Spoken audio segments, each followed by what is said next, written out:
passada, a gente trabalhou, pensou de energia momento para o campo eletromagnético, né, para as equações de Marx em forma covariante. Eu queria mostrar para vocês hoje, só uma complementação, que não é complicada, é bom, que, por exemplo, o método que nós usamos para poder tirar o tensor de energia momento para o fóton, né? Vamos tentar usar agora para outras modalidades de campo. Vamos tentar colocar a seguinte situação. Suponhamos que a gente tem um campo escalar. Vamos considerar a situação de a situação que vamos colocar é um campo escalar.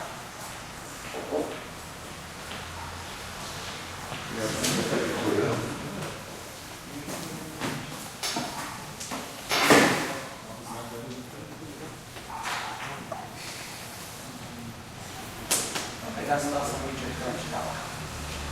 E vamos supor, por exemplo, nós sabemos que a gente... Oi? Aquele que sempre trabalhando com geologia, o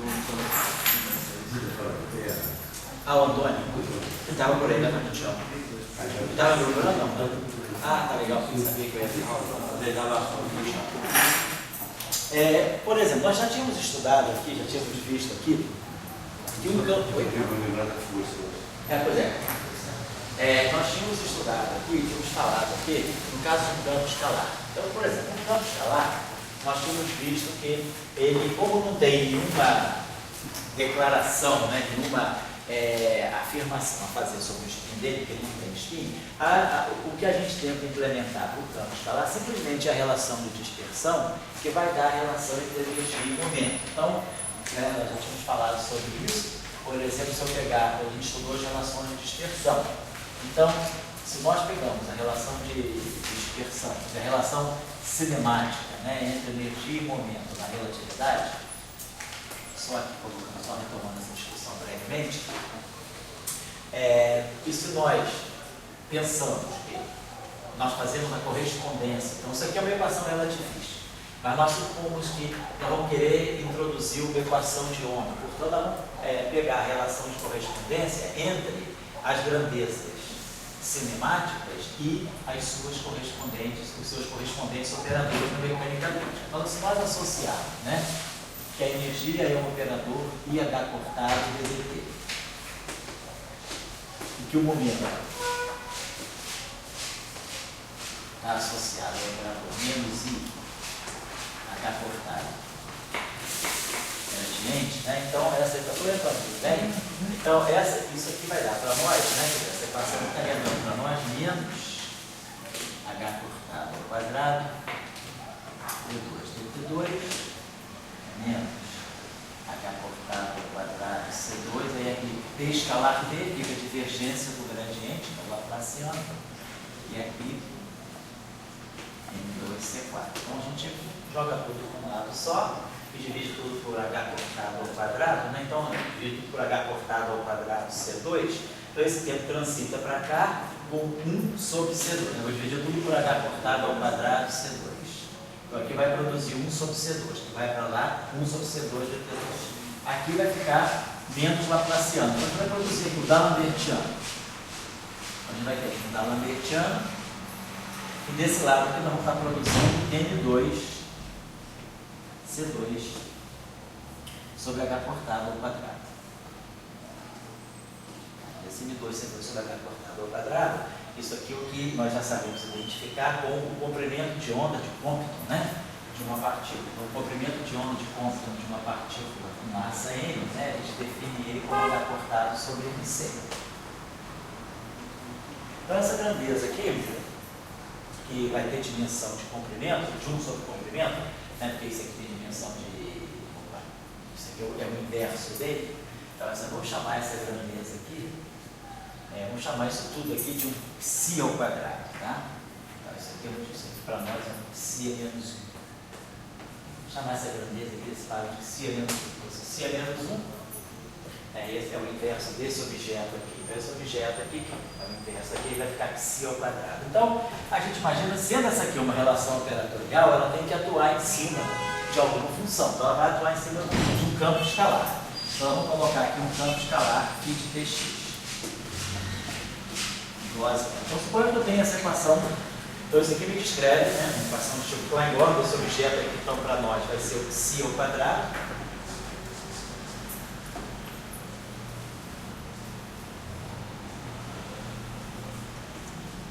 Então, essa é a chamada equação de Klein-Gordon homogênea, sem fonte.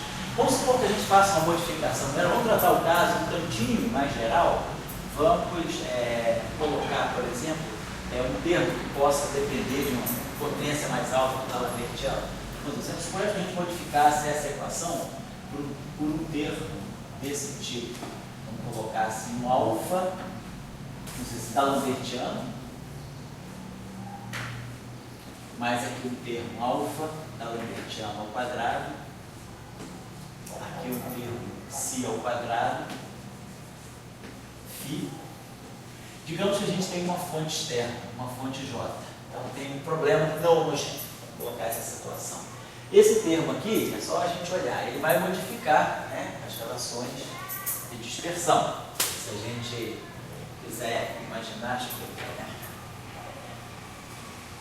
vamos pensar o seguinte, se a gente aqui quiser imaginar que esse termo aqui está representando, o que esse termo aqui representa para nós, esse aqui é o E2, né? Esse objeto aqui dá, esse termo aqui, D'Alembertiano, acaba sendo menos H cortado. Então esse termo aqui vai, na hora da gente olhar, em termos de relação entre energia e momento, esse termo aqui dá para nós, fica 1 sobre C2, né? 1 sobre C2, D2, DT2. Se a gente fizer a expansão, vamos colocar aqui, vamos dizer que a gente quer olhar essa equação do ponto de vista das transformadas vamos dar essa equação no espaço dos momentos. Então, esse aqui é 1 sobre C2 dt2. Né? 1 sobre C2 dt2 é menos ômega 2 sobre C2. A gente está imaginando que a gente está fazendo essa expansão aqui, né?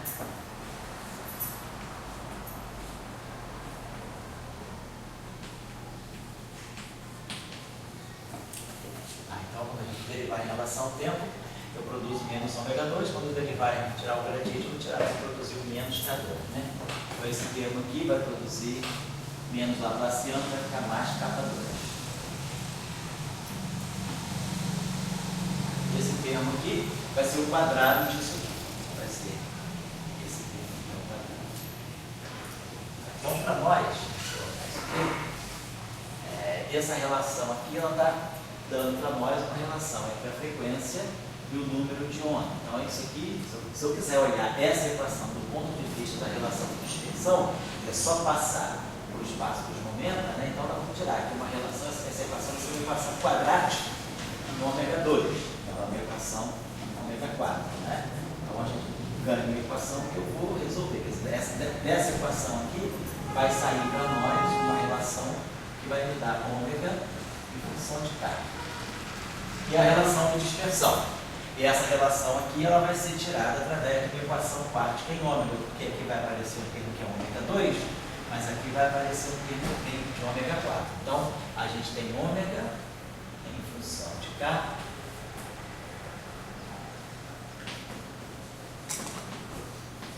através de uma relação, uma equação quântica. Equação quântica em ômega. A gente vai ter termos, né?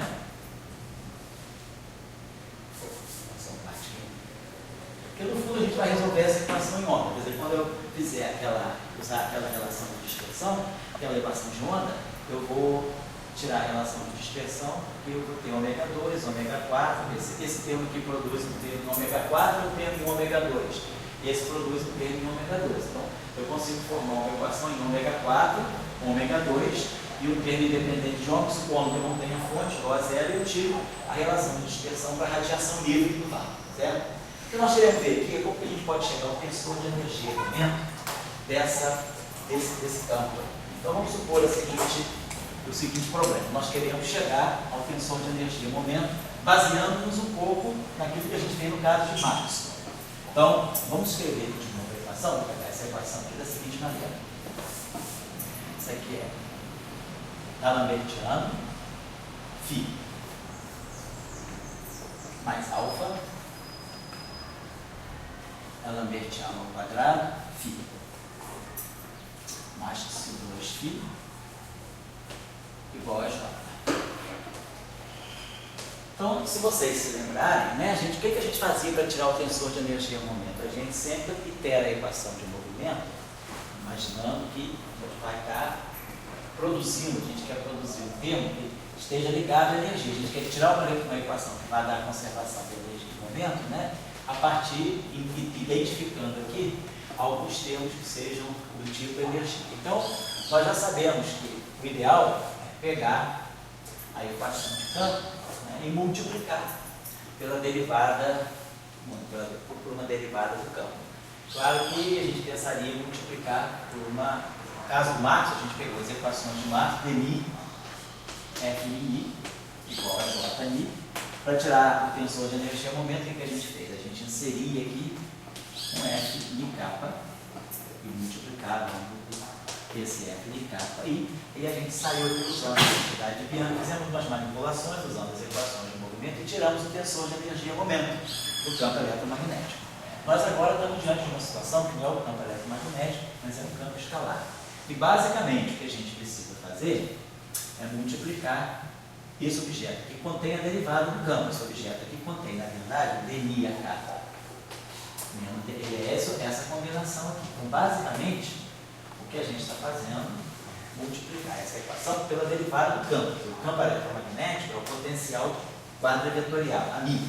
Então, nós estamos multiplicando pela derivada do campo. Então, essa equação aqui, a gente podia, vamos tentar, né? Então, multiplicar essa equação. O que seria razoável seria multiplicar toda essa equação, por exemplo, por uma derivada do campo. O campo é um campo escalar. Então, a derivada dele é a derivada do escalar. Então, fazendo isso aqui, vamos fazer a seguinte coisa. Vamos chamar isso aqui é uma derivada dupla. Isso aqui é dni, dni. Esse termo que está aqui, ele é isso aqui. Ó, dni, φ. Esse termo aqui vamos multiplicar por dni, φ. Esse termo aqui é a mesma coisa, ele é alfa. Então, isso aqui é a derivada ao quadrado. Ele é dni, mas ele é um dk, dni, φ. Nós estamos multiplicando todo ele por dni, φ. Depois, esse termo aqui é um x2 φ, dni, φ. E o termo que está do lado de lá é o J dni, φ. Vamos tentar trabalhar essa equação e ver se a gente consegue reduzir essa equação a uma forma de uma equação que dê conservação, nos dê uma equação de continuidade. E aí vamos interpretar os termos dessa equação de continuidade para a gente ver que a gente vai estar realmente chegando ao que descreve a distribuição de energia em momento carregada por esse campo. Então, vamos pegar o primeiro. O primeiro termo já sugere alguma coisa para nós. A gente pode imaginar que esse termo aqui, né, seria algo do tipo essa derivada, esse dni, atuando nesse produto. Dni, φ, dni, φ. Mas aí, claro, eu teria que subtrair disso aqui, menos dni, φ, dni,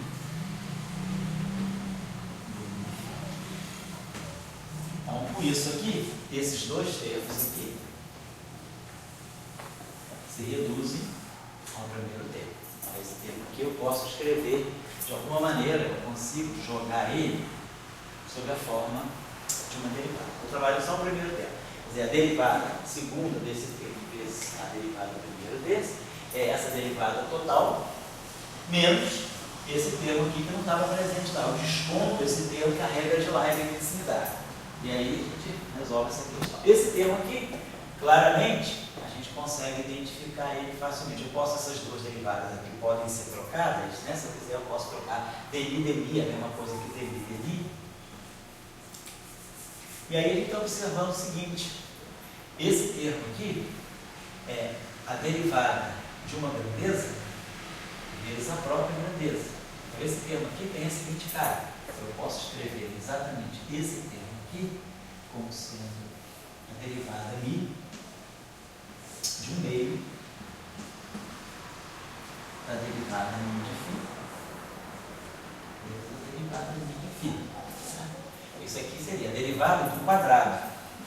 derivada de um quadrado é 2 vezes a função derivada da função. O fator 2 cancela esse meio, fica a função e a derivada da função. Mas quem quiser pode desenvolver isso. Fica a derivada desse vezes esse, mais esse, derivada desse. E aí a gente vê que esses dois termos, depois no segundo termo eu subo esse, desço esse, esses dois termos são iguais, é exatamente isso aqui. Então, esse segundo termo, apesar de não ser imediatamente óbvio que ele é a derivada de uma coisa, fica claro que ele é. Na verdade, só o truque todo aqui foi trocar essas duas derivadas, que antes estavam assim, né? E ver que, trocando essas duas derivadas, esse termo que está aqui é um objeto vezes a derivada desse mesmo objeto. Então, ele é a derivada do quadrado. Tá por meio. Então, eu posso escrever esse termo desse modo aqui. Vou escrever esse segundo termo assim. Menos dni do meio dni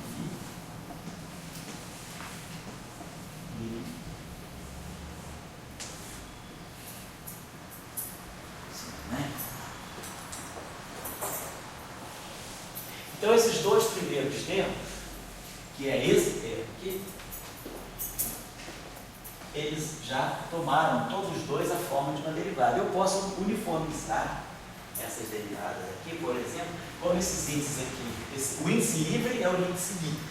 Então, o índice livre é um índice saturado. Eu posso chegar aqui, digamos, chamar esse termo, vamos dizer esse termo aqui, eu queira colocar sob a forma, chamar esse termo que é um índice livre, é um índice saturado, perdão, vamos chamar esse índice aqui de um índice kappa, não tem problema. E aí, esse termo aqui, simplesmente eu posso chamar ele de um dni, multiplicando todo ele por delta mi. Então, com isso, eu consigo colocar um dni em frente de tudo. Mas aí, claro, delta mi, dni é o dni. Então, eu consegui transformar o dni num dni, para ficar um termo, eu posso juntar os dois termos numa derivada única. Então, eu trago esse termo aqui para dentro, que ele é uma constante, o delta de Kronecker é um número, que é 0 ou 1. Então, na verdade, esses dois termos eu posso escrever desse modo. dni disso aqui, menos um meio do delta mini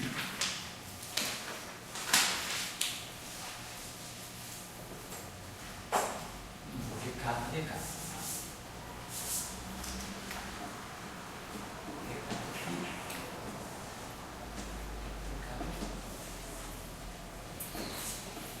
Então, esse primeiro termo aqui já está resolvido. A gente realmente ganha algo que dá uma forma de uma equação de continuidade. Eu tenho uma derivada de um termo único.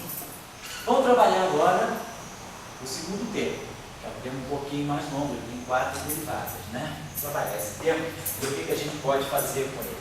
Ver se a gente pode também transformar ele em um termo desse tipo, uma única derivada atuando num grupo de termos. Então, vamos tentar fazer a mesma coisa. Vamos dizer que esse termo aqui eu pudesse fazer assim. Isso aqui vai ser alfa, vamos dizer dk, de tudo aquilo. dk, dni, dnφ, vezes dnφ. Claro, esse termo aqui não é aquele, mas aí eu subtraio o termo que entra de novo. Então, vai ficar menos alfa, dk, dni, dnφ, dk, dni. Esse termo aqui agora, tendo subtraído esse termo aqui, isso menos isso é igual ao termo que está lá. Então, esse termo aqui, eu já resolvi bem, coloquei ele sob uma forma, é uma derivada, atuando em alguma coisa. Então, já está com cara de equação de continuidade, é a derivada de um termo. Esse termo aqui ainda está com esse problema. Vamos tentar pegar esse termo agora aqui e fazer a mesma coisa. Vamos dizer que eu jogue esse termo aqui, vamos fazer o mesmo truque aqui. Vamos descarregar essa derivada na derivada de um grupo de termos só. Vamos botar esse alfa, esse aqui. Então, vamos pegar esse termo aqui. Vamos escrever esse termo. Menos alfa Vamos escrever esse termo assim. Isso aqui é menos alfa d kappa dni φ d kappa dni φ menos, vou ficar agora, mais alfa dni φ d kappa dni φ. Perceberam também o que eu fiz? Então, esse termo aqui, eu jogo como se essa derivada estivesse atuando em todo mundo, que é esse termo aqui, e aí subtraio que a regra de Leibniz me dá de novo, que é a derivada desse termo. Então, menos isso vai ser a derivada do primeiro, menos o segundo, primeiro derivada do segundo. Somando com esse termo, que é a primeira derivada do segundo, desaparece e sobra esse termo. Então, nós estamos diante de uma nova identidade. Está claro? Né? Eu escrevi esse termo aqui assim. A derivada é isso aqui. A derivada do primeiro vezes o segundo, mais primeiro derivada do segundo. Então, esse termo aqui é o termo que sai. Então, isso aqui é uma identidade. E aqui eu faço a mesma coisa. Ó. Isso aqui é d kappa, dmi. Eu posso botar o dmi aqui na frente. Eu posso escrever esse termo aqui como sendo dmi, d kappa. Aí vocês observam, ó, isso aqui é uma função, isso aqui é a derivada da mesma função. Então, de novo, esse termo aqui é a derivada de um quadrado. Então, esse termo aqui, eu posso escrever todo ele da seguinte maneira. Menos alfa, d kappa, dmi φ. D kappa, dmi φ. Mais 1/2 dmi, 1/2 alfa sobre 2, aqui alfa sobre 2. Dni, ó, dni φ é o D'Alembertiano de φ. Vezes esse termo aqui, d kappa φ é o D'Alembertiano de φ. Então, na verdade, esse termo que está aqui, ele é a derivada de 1/2 de D'Alembertiano de φ ao quadrado.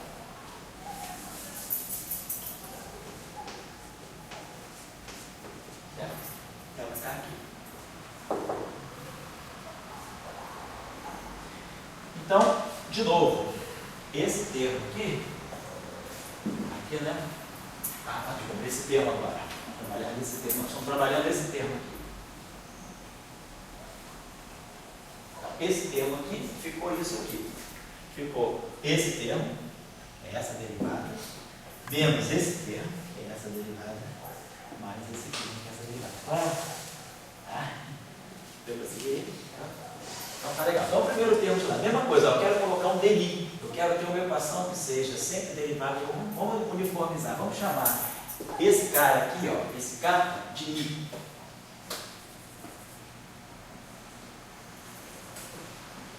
Esse I, vamos chamar de K. O mi eu não posso manipular, porque mi é índice livre. Então, ele está livre, eu posso mexer nos índices que estão saturados. Então, esse termo já fica na forma desse. Esse termo aqui desapareceu. Esse termo aqui também desapareceu. Claro, ficou só esse aqui. Aqui é uma coisa, eu jogo esse alfa aqui para dentro. Vou botar. Ficou d kappa de menos alfa isso.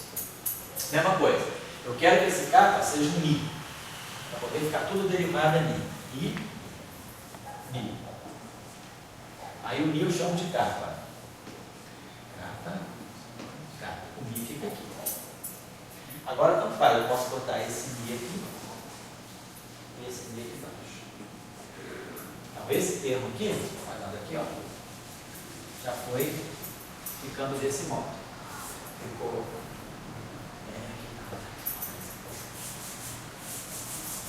Então, ficou di de alfa vezes isso, menos alfa vezes esse termo aqui, ó, D'Alembertiano de φ, vezes dni φ. Esse termo aqui. E esse termo aqui, a mesma coisa, isso aqui é dmi. Eu preciso transformar ele num mi. Então eu multiplico por delta mi. dá delta alfa sobre 2, delta mi. Mi, que aí delta em mi, esse aqui é mi, delta em mi aqui. E aqui fica o mediano de φ ao quadrado. É esse termo aqui. Tá? Então, nós estamos ganhando uma equação de continuidade, está me dando esse termo aqui, então, veio daqui. Esse termo aqui veio daqui. Mais isso aqui. Que é esse termo ali, o segundo termo. Depois o terceiro termo, que o terceiro termo agora é fácil, porque o último termo é um campo derivada do campo. Então, claro, ele é derivada do quadrado do campo. Então, o último termo lá, a gente já usou esse argumento recursivamente. Ele é dmi de 1 meio de si ao quadrado, φ ao quadrado. É a derivada do quadrado. Só que é a mesma coisa. Eu preciso uniformizar a derivada, coloco aqui um mi, coloco aqui um delta mi. Delta mi. Então é o último termo. Esse termo aqui.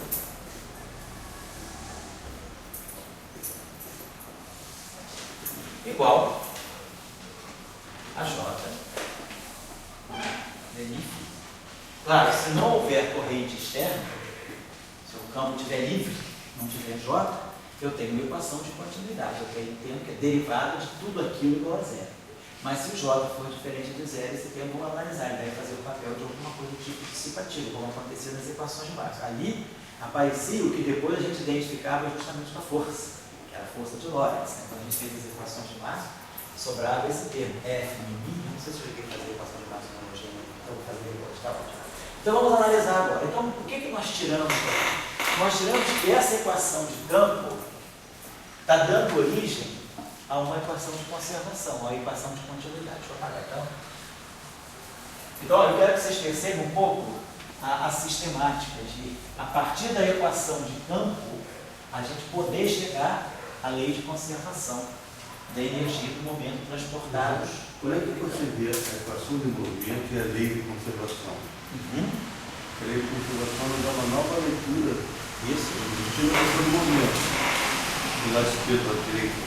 Isso, a equação de campo, a equação de movimento, ela te dá a configuração de campo. Você usa o princípio gravitacional, você chega a uma equação de campo, e aí dado vamos dizer, ou o campo é livre, né, então você tem um campo de radiação livre, ou você tem uma fonte externa, a partir dessa fonte, você tira a configuração de campo. O papel da equação de campo é ela te dar vamos dizer, a configuração de campo, que é a solução de alguma situação.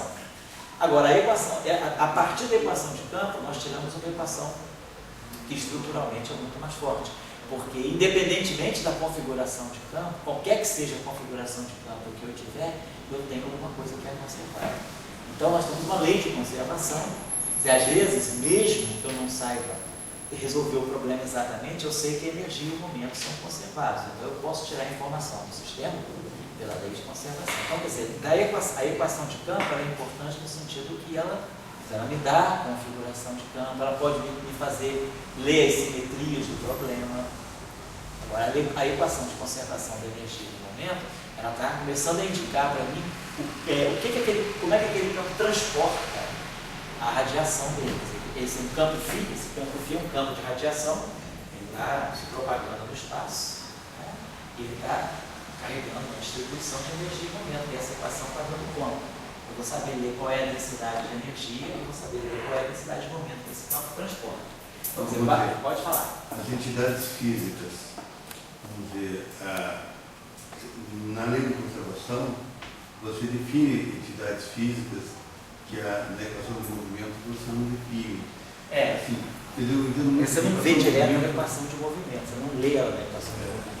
Eu acho que eu estou acostumado com a lei de Newton, que a lei de Newton lê baseando diretamente em entidades físicas, aceleração, etc. Né? E quando você tem um divergente de E igual a ρ, por exemplo, será que você já está lendo as entidades físicas ou precisaria das leis de conservação? Então, nas leis de conservação, você diz, bom, E se você torna uma entidade física porque é uma coisa conservada. Assim, e aparece outras componentes, etc., que estamos mostrando, né? Mas eu digo, a lei de conservação, as entidades físicas, elas são assim, As leis de conservação vão indicando para você quais são as quantidades físicas. Porque da mecânica, se a gente vai para a mecânica quântica, se a gente sai da teoria clássica e vai para a mecânica quântica, isso fica mais claro. Quer dizer, as grandezas que são conservadas, elas podem definir bons números quânticos para descrever o sistema. Então, a partir daquelas grandezas conservadas, eu vejo que elas têm potencial para descrever os números quânticos do sistema. Depois, é claro, tem um outro problema na mecânica quântica, que é ver se essas grandezas conservadas, elas são mutuamente comutantes, porque aí eu posso medir duas delas simultaneamente e definir um estado do sistema como sendo um autoestado de dois observáveis simultaneamente com aqueles números quânticos que eu estou estudando. Se as grandezas não comutarem, elas não podem ser medidas simultaneamente, então eu não posso especificar um estado do sistema por aqueles dois números quânticos conservados simultaneamente. Mas o primeiro teste é esse na mecânica quântica. A primeira coisa que a gente gosta de olhar é quais são as leis de conservação. Porque as grandezas conservadas, né, em geral, as grandezas conservadas são descritas a operadores associadas a operadores hermitianos que comutam com a newtoniana. Portanto, são grandezas conservadas. Então, são grandezas que definem números quânticos que podem ser medidos simultaneamente com a energia. Aí você vai dizer, meu sistema ele tem energia, meu estado do meu sistema. Eu estou falando para vocês de um estado que tem tal energia, que tem tal momento angular, que tem tal carga, e aí a gente vai especificando os números quânticos que comutam, que são associados a operadores mutuamente comutantes. Na mecânica quântica fica mais clara essa associação entre lei de conservação e número quântico, que está associado a alto valor de operadores que se correspondem a observar. Então, fazendo um paralelo, vamos dizer, você tem um número quântico relativamente mutado, que é a carga elétrica. Daí você vai ali para as leis de conservação, vê uma lei de conservação da carga elétrica. Então, podia gente resumir. Mas o que você começa a ter? Tem outras entidades dessa mediunidade, como o ponto quântico, um lugar fixa em ponto. E o quântico é conservado. Então, você diria, ele é um número quântico, vamos dizer que, fazendo um paralelo com a mecânica quântica, é um número quântico que pode estar numa linha de números quânticos juntos com a carga elétrica. Isso. Então, você dá carga elétrica, para o vetor de ponte, energia, carregamento, etc. São entidades que convivem juntas. E todas juntas, elas podem especificar o estado do teu sistema sem que você necessariamente precise resolver as equações de movimento para poder tirar a configuração de campo. Você consegue especificar vamos dizer assim, toda a identidade do teu sistema dando aquele conjunto de números quânticos. Com aquele conjunto de números quânticos, você sabe definir univocamente o estado do teu sistema físico, sem precisar necessariamente resolver a equação, sem precisar, na linguagem de Dirac, tirar o catch que representa aquele estado. Legal. Pois não, fala aí. Você está tirando quantidades conservadas das equações de campo, né? Isso. Qual que é a vantagem disso? Porque as equações de campo vêm de derivadas da Lagrangiana. A gente poderia tentar tirar direto da Isso. Eu vou fazer depois, usando o formalismo dele, a gente dizer, eu não fiz formalismo da Lagrangiana para campos ainda. Tá. Agora, eu só queria dizer uma coisa para você, que às vezes, mesmo fazendo isso que você falou, dá uma Lagrangiana do Lagrangiano, você usando a formulação de dele, tira as correntes conservadas, fica muito complicado. Mas acho que a minha pergunta foi, qual que é a vantagem? Às vezes é mais fácil, por exemplo, às vezes é mais fácil você fazer direto pela equação não. Dependendo do sistema, a gente tem vários exemplos que fica mais fácil você tirar pelas equações de campo. O formalismo lagrangiano, formalmente você pode tirar sempre do Lagrange lá, você tem uma expressão assim, formal, mas nem sempre ela é a mais prática, a mais, vamos dizer assim, a mais aplicativa, a mais aplicada. A gente tiver da gravitação aqui pode ser melhor. Né? Pode, eu acho que pode ser. Então vamos lá. Então esse termo aqui, ó, vamos juntar. Esse termo e esse termo estão todos incorporados nesse delta μ. E depois nós temos que isso aqui é igual a J dμ. Vamos dar agora uma olhadinha só. Então, esse termo aqui, vamos escrever quem é esse objeto aqui para nós. Esse θ μ foi definido desse modo. Ele é dμ dμ φ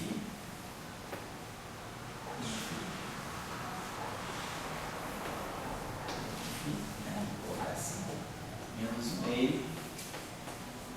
de delta mi. Uma grandeza física, às vezes a gente pensa que é uma coisa que a grandeza física tem que estar estabelecida em interação. Né? Mas é interação e conservação. Interação e conservação. Depois aquele termo lá, então o termo novo, o termo que depende de alfa. Esse termo aqui é a variante, é um termo extra ao que a gente vai embora. Então ele dá aqui para nós, ó. Li da Lambertiano de φ vezes dmi φ menos alfa, aquele outro termo lá, da Lambertiano de φ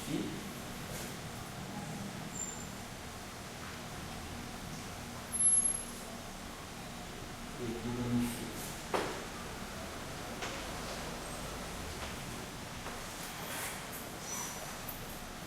Mais aquele último termo lá, mais alfa sobre 2,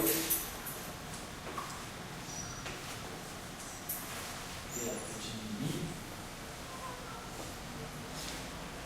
a Lambertiano de φ ao quadrado. E o último termo aqui, que é mais 1 meio,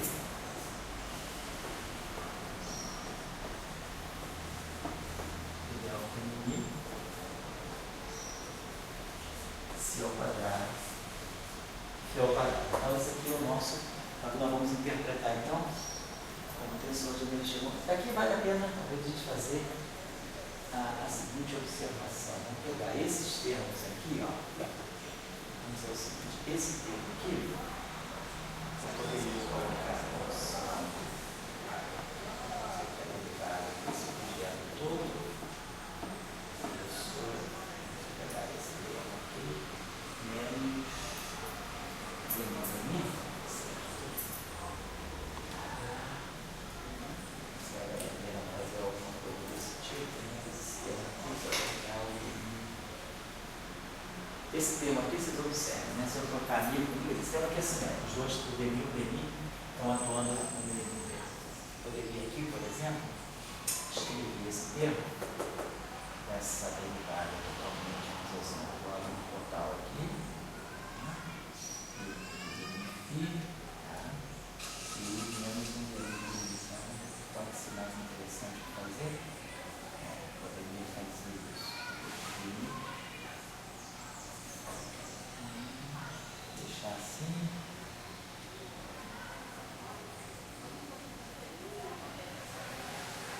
Vou colocar isso de uma forma explicitamente simétrica. Observe o seguinte, ó. Se eu trocar mi por mi, esse termo vai nesse e esse vai nesse. Então, esse termo aqui é simétrico na troca de mi com mi. Isso aqui é um delta. Então, isso aqui é simétrico em mi. Esse termo aqui é simétrico em mi. Eu posso vir para cá e vir para cá. Eu posso trocar essas duas derivadas de vontade. Esse termo é simétrico. Esse termo é um delta simétrico. Esse termo aqui é um delta simétrico. Só esse termo aqui é que não é explicitamente simétrico. Se eu trocar mi com mi, eu vou ter dmi, né? Disso aqui, dmi disso. Esses dois termos não são nitidamente iguais, né? Não são, deixa eu apagar isso aqui, a gente só fazer uma manipulaçãozinha que a gente pode resolver essa questão da seguinte maneira. Vamos só fazer uma discussão rápida sobre o significado. Vamos pegar só, para a gente ter uma ideia, vamos pegar a componente θ00 dessa equação. Então, se a gente pegar a componente θ00 dessa equação, θ00 em cima e embaixo, uma coisa que θ00 em cima, e aí esse termo aqui fica d0φ, d0φ, que é 1 sobre C2, né? Φ ponto ao quadrado, a derivada temporal ao quadrado. Aí o segundo termo dele, né? Vou pegar o d0, d0, depois que eu pegar menos esse termo aqui, delta 0, 0 é 1, então vai ficar menos 1 meio e dk para dk. Isso aí eu tenho que somar sobre todos os capas. Então, d0φ, d0φ vai ficar 1 sobre C2 φ ponto ao quadrado. E depois o outro termo vai ficar menos DI kappa, DI phi, DI phi. E a gente já sabe, pelas nossas regras, vai ficar mais o D'Alembertiano de phi, o Laplaciano de phi, escalar Laplaciano de phi. Então a gente já está vendo o que esse termo aqui está representando para nós. O primeiro menos o segundo dá um fator 2 aqui. E esse termo soma.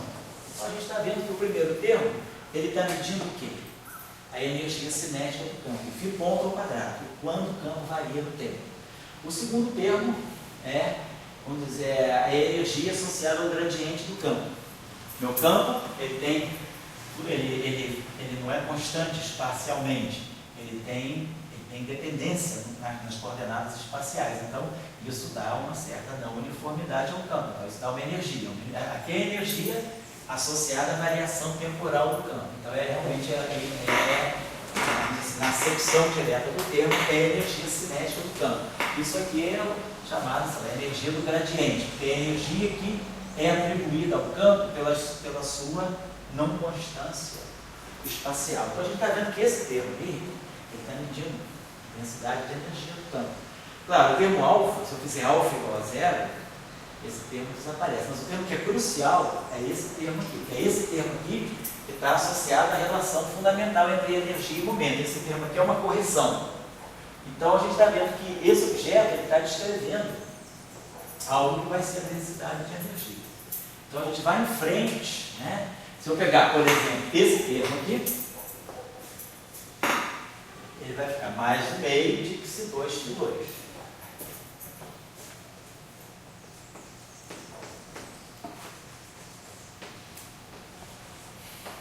Então, se por exemplo, se esse campo tivesse dependência, não tiver dependência espacial, se ele for espacialmente constante, eu vou ter um termo que só tem energia cinética e um termo que é um termo tipo harmônico.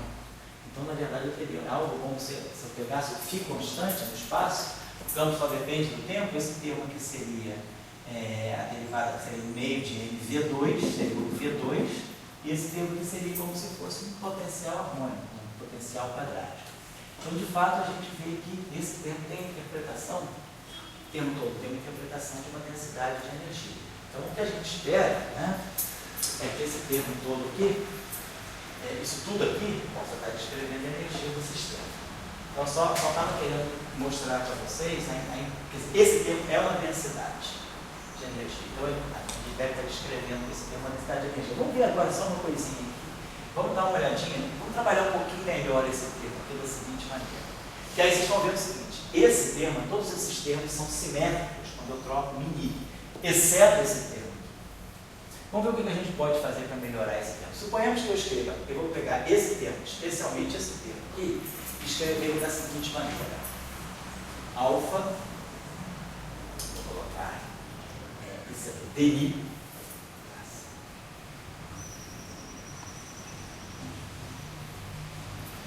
do D'Alembertiano de φ, DI. Claro, esse termo não é isso. Tem que descontar agora essa derivada do ano aqui, menos alfa D'Alembertiano de φ, DI. Então, por exemplo, esse termo que está aqui, posso escrever daquele modo ali, completamente. Posso jogar essa derivada aqui, ó. Posso pegar esse termo e fazer isso.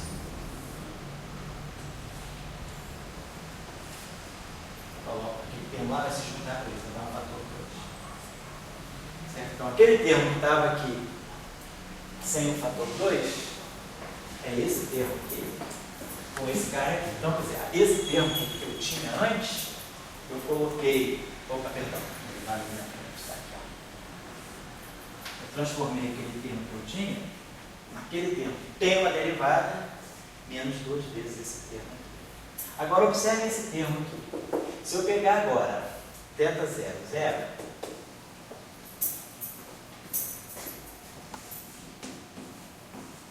esse termo ele é alfa d0 de quem? D'Alembertiano de φ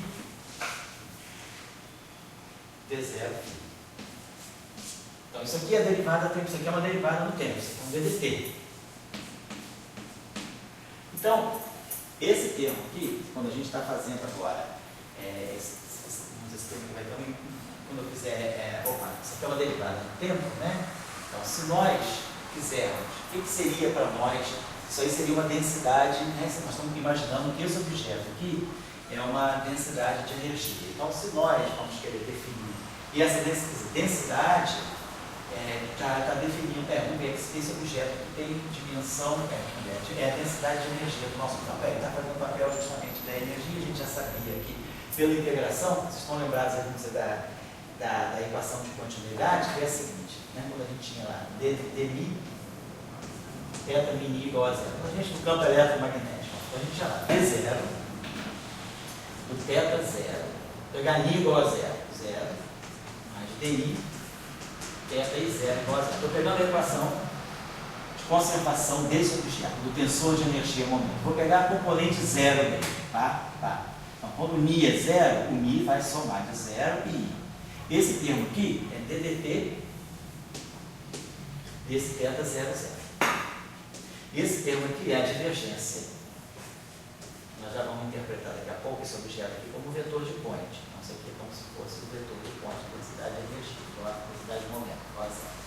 Então, se nós integrarmos, né, essa equação aqui no espaço, então a gente vai pegar essa equação aqui, que vai integrar toda ela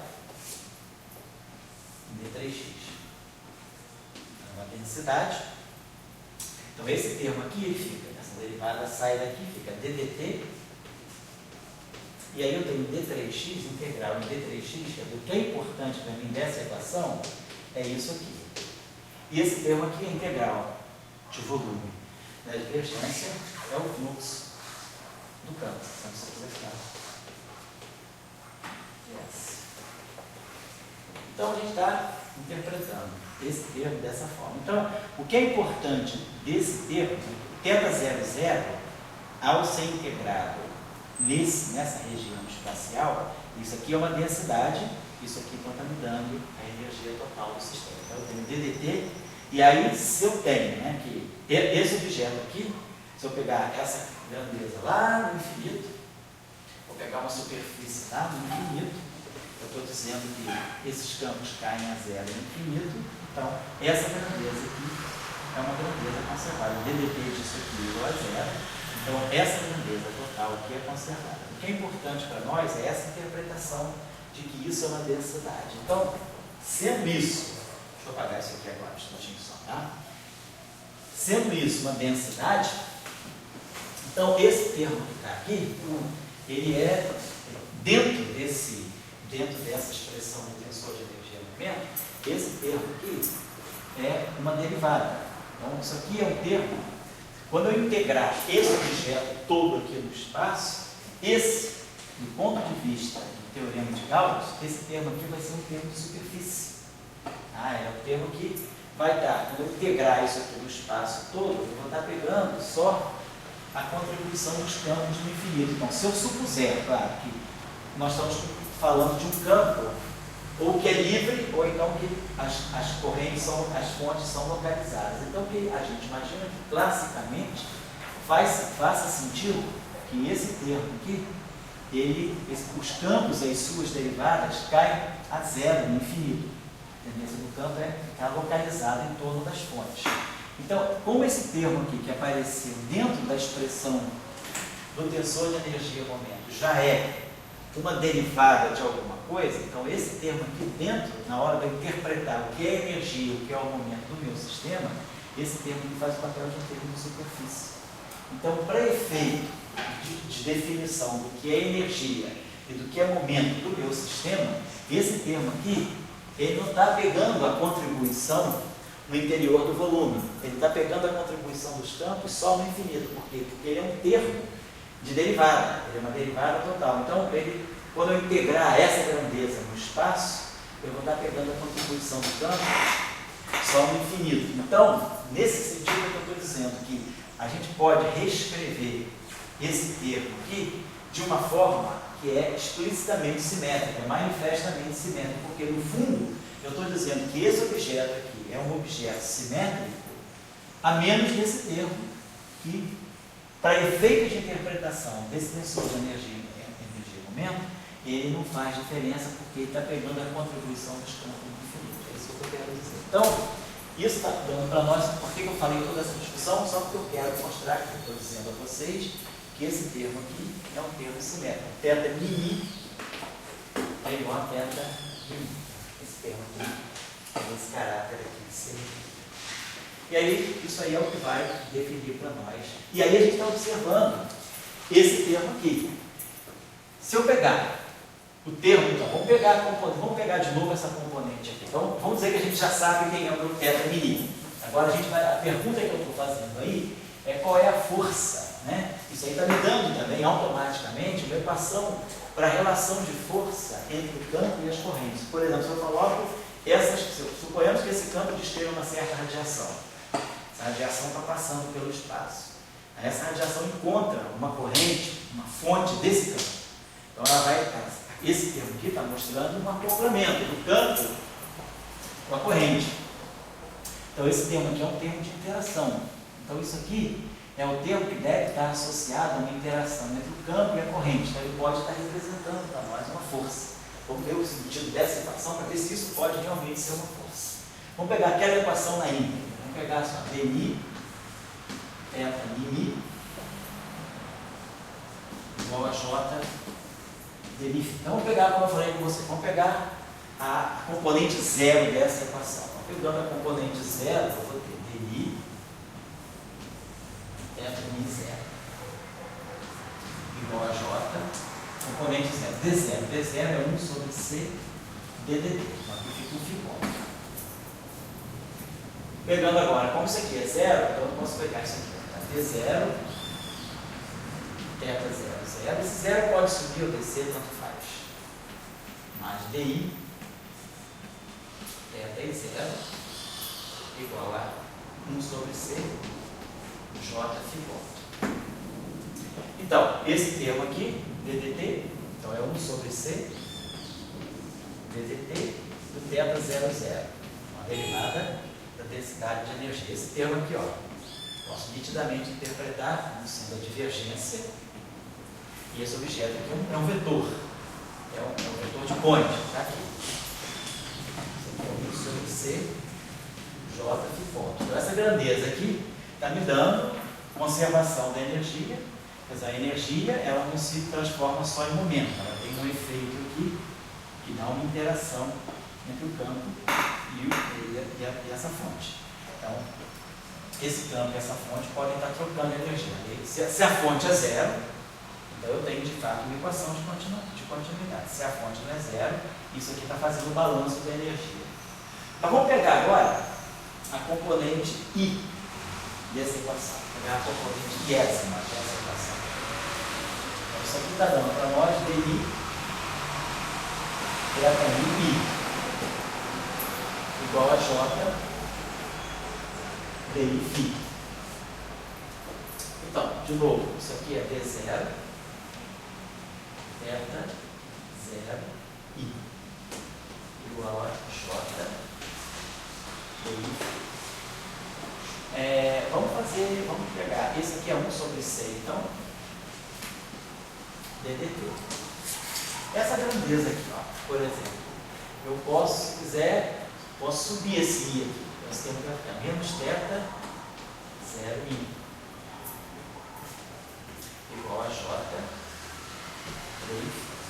Ó, teta 0 I, como esse objeto é simétrico, teta 0 I é o teta I 0. Então, ó, esse termo aqui está pegando o quê?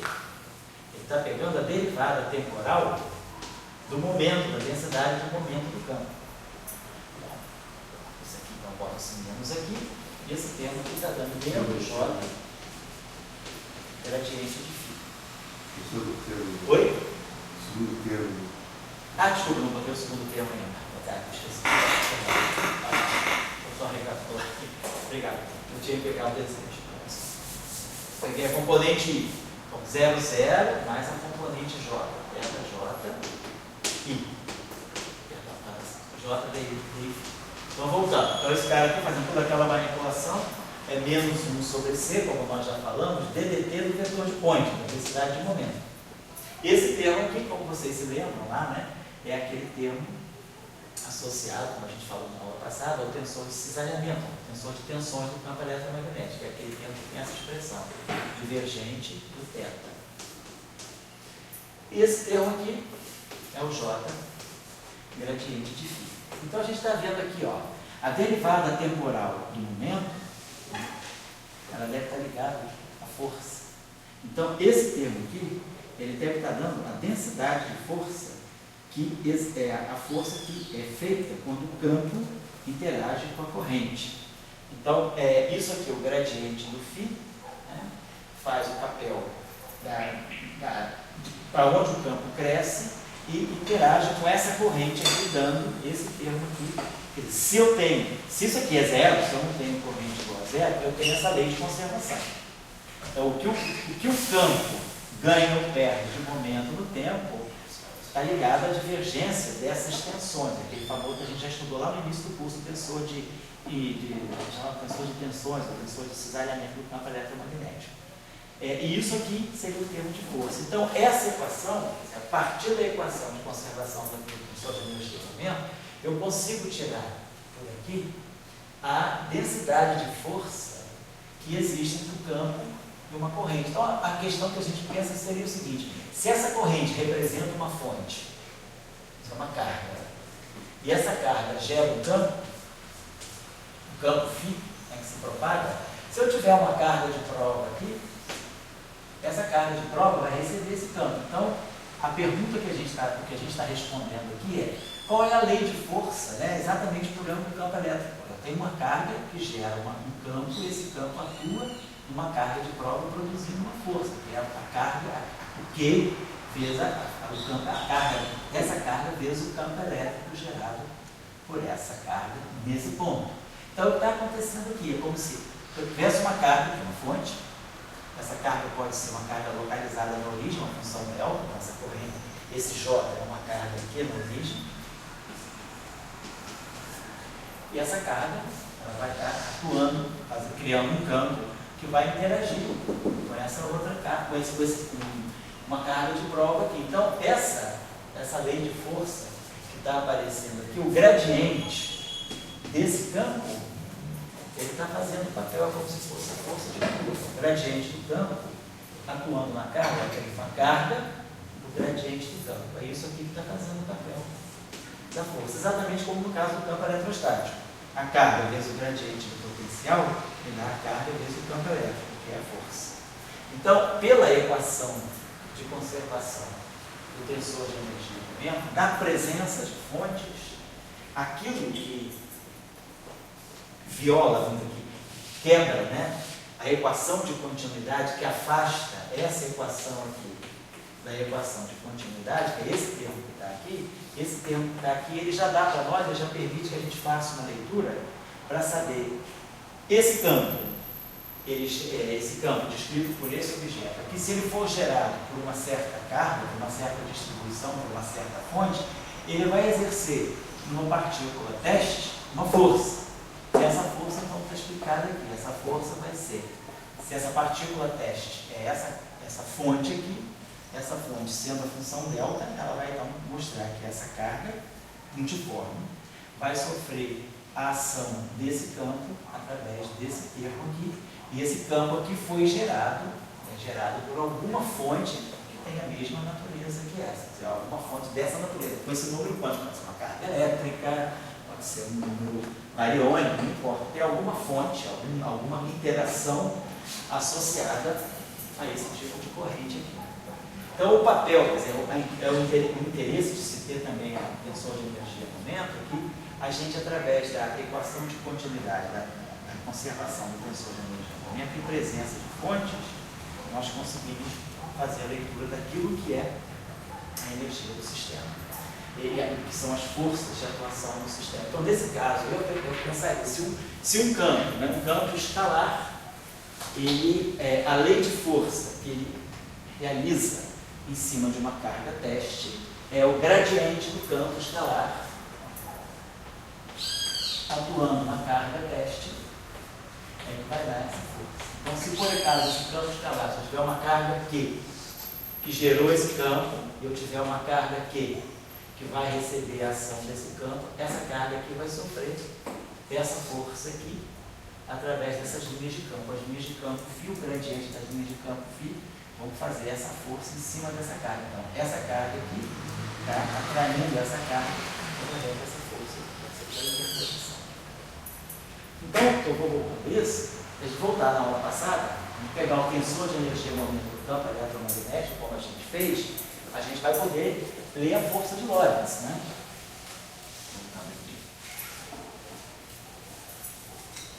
Então, esse exercício aí que eu estou dando do campo escalar, depois eu vou dar uma tarefa parecida para vocês fazerem, que é entre Maxwell e o campo escalar. Vamos retomar a aula passada, então, que era o Maxwell. O que nós fizemos na aula passada? Nós fizemos essa manipulação aqui. Nós pegamos as equações de Maxwell em forma covariante, no espaço de Minkowski. Tá aqui. Então, isso aqui era μ0, Jν. Aí pegamos essa equação, iteramos, né? Multiplicando toda essa equação aqui por um F μ. Então, aí pegamos esse primeiro termo, né? dμ, refazer agora rapidamente, isso que foi feito na aula passada. dμ F μ, F μ igual a μ0, Jν, F μ. O que a gente fez na aula passada?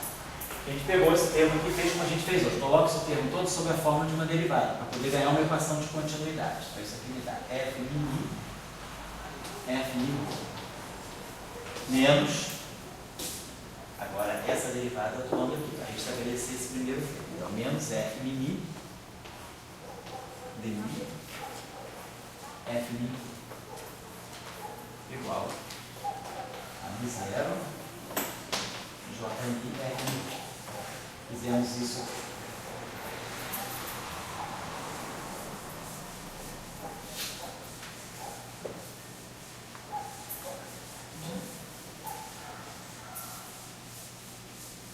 Bom, aí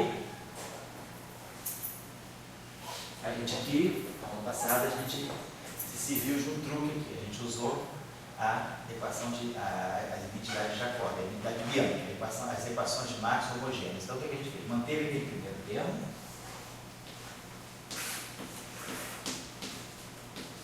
e usamos as identidades de biânica que ficam menos dμ F μ é menos dμ F ρ menos dρ F μ. Então, esse termo aqui ficou mais, usando as identidades de biânica, ficou mais F μ dμ F μ fica dμ F ρ mais dρ F μ.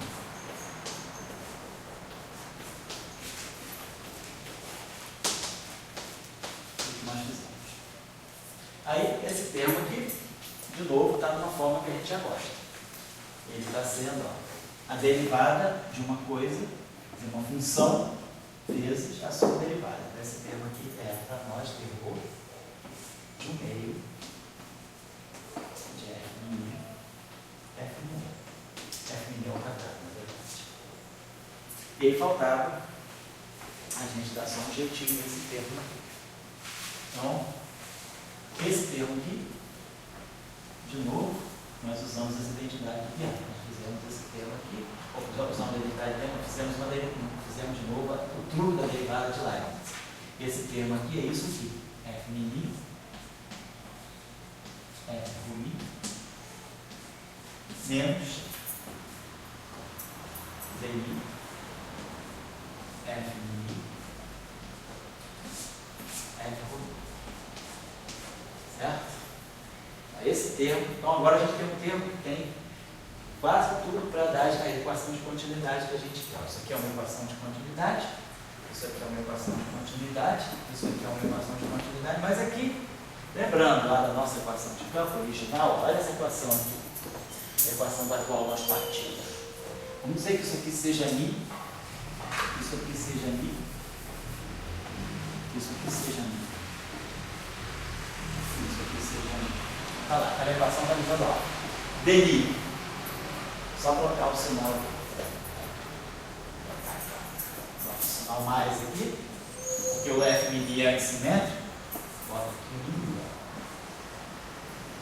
Então isso aqui está exatamente da equação. D mi de F de mi é mi0 J mi. Então esse termo aqui, ó, é mi0 vezes J mi.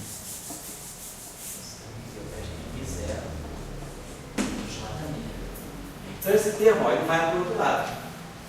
Exatamente esse. Esse mi está contraído, ó, chamamos isso aqui de mi. E troca esse rho com mi. Esse termo que troca o sinal menos. Nisso que ele troca o sinal menos, ele vai para o lado direito no fator 2. Então esse termo aqui deixou de dar trabalho para a gente. Ele se incorporou ao termo de força. Vamos dizer, ao termo de dissipação. Então nós temos agora uma equação de continuidade. Posso botar tudo uniforme, posso chamar isso aqui de mi. Esse termo aqui passa a mesma coisa. Eu chamo mi de mi, o mi de mi e o mi de mi. De mi. E aqui é a mesma coisa. Eu chamo esse mi, eu posso chamar capa lambda, porque é insaturado. E aí, isso aqui, que é um rho, eu posso transformar no dmi, colocando aqui o delta. Então a gente tirou a expressão. E aí esse termo aqui, ó, é igual aquele, ó. Mi é menos mini. Mas o roni é menos de rho. Então os dois sinais menos se compensam e esse termo aqui, ó, fica igual ao primeiro. Então aqui dá um fator 2. Posso botar esse 2 aqui. Então esse termo aqui desaparece. E aí eu posso dividir tudo por 2. Eu divido aqui por 2. Aqui fica um quarto. E aqui esse 2 desaparece também. Então nós chegamos a essa equação de foi o que a gente obteve na aula passada. A lei de conservação que dá uma tensão de energia no momento do campo eletromagnético. Dmi de delta mi rho. Então vamos já identificar tudo isso, é igual a mi0 Jmi do F mi rho. E aí? O teta mini para mim. Então, teta mi rho é esse termo aqui. O que é teta mi rho? É F mini, F mi rho, mais um quarto. O delta mi rho é capa lambda, F capa lambda. Então, esse termo aqui está fazendo o papel. Então, isso que a gente ganha, que é a interação do campo com a fonte, faz o papel. Vamos dizer, o que isso aqui pode ser? Se esse rho é igual a zero, se é rho é igual a zero, esse termo aqui é mi0, Jmi, F de 0. Todo mundo sabe que se o F é antissimétrico, se esse índice aqui é zero, esse índice aqui nunca pode ser temporal, só pode ser espacial. Beleza. Então, isso aqui é a própria corrente. Esse objeto aqui, se vocês se lembram bem, ele é menos o campo elétrico. Vamos lembrar que o campo F0i é a componente I do campo elétrico euclidiano, espaço, né? Tridimensional. Então esse cara aqui é o menos F. Então esse termo aqui, no caso do rho ser igual a zero, ele está dando menos mi0 J escalar R sobre C. Que é justamente a dissipação. É o efeito, né, de dissipação da corrente com o campo, que é o que dá o efeito Joule. Porém, se eu pegar a componente I, se eu pegar agora a componente espacial desse objeto, isso aqui está dando para nós, ó, F mi rho. F mi I. Então, se eu for olhar agora, como isso aqui é I, isso aqui pode ser 0, J0, F0I, mais J índice kappa, F I. Então agora nós vamos lembrar que J0 é rho vezes C. E F0I é o E sobre C. Olha aqui, ó. O C com C cancela, rho é. Isso aqui é a densidade de força de Lorentz. Carga vezes campo. A força é a força do campo sobre as cargas. Então, uma densidade de força, se fosse uma carga, seria que é, nós pomos isso aqui é uma densidade de carga, isso aqui é uma densidade de força. Esse termo aqui, ó, isso aqui é a corrente. Esse termo aqui nós sabemos quem é. Esse termo aqui, segundo a nossa análise do tensor de intensidade de campo de massa, esse termo aqui é menos epsilon kappa I J vezes a componente J do campo magnético. Esse termo aqui é menos epsilon kappa I J. Esse termo aqui, J kappa, é a kappaésima componente da densidade de corrente. Esse termo aqui é o PJ. Então, isso aqui é o kappa J, eu boto I kappa J, isso aqui é o sinal mais. Então, isso aqui é justamente o produto vetorial de J. O que é isso aqui? Então, isso aqui, ó, J é Rho vezes V. Então, isso aqui é a densidade de força magnética, a força magnética de Lorentz. Então, a gente vê que a componente I desse tensor, quer dizer, para Rho igual a zero, eu estou ganhando a dissipação de energia sob a forma de calor. A interação entre o campo e uma carga. Se eu pegar a componente espacial dessa equação, a componente espacial desse termo aqui, é justamente a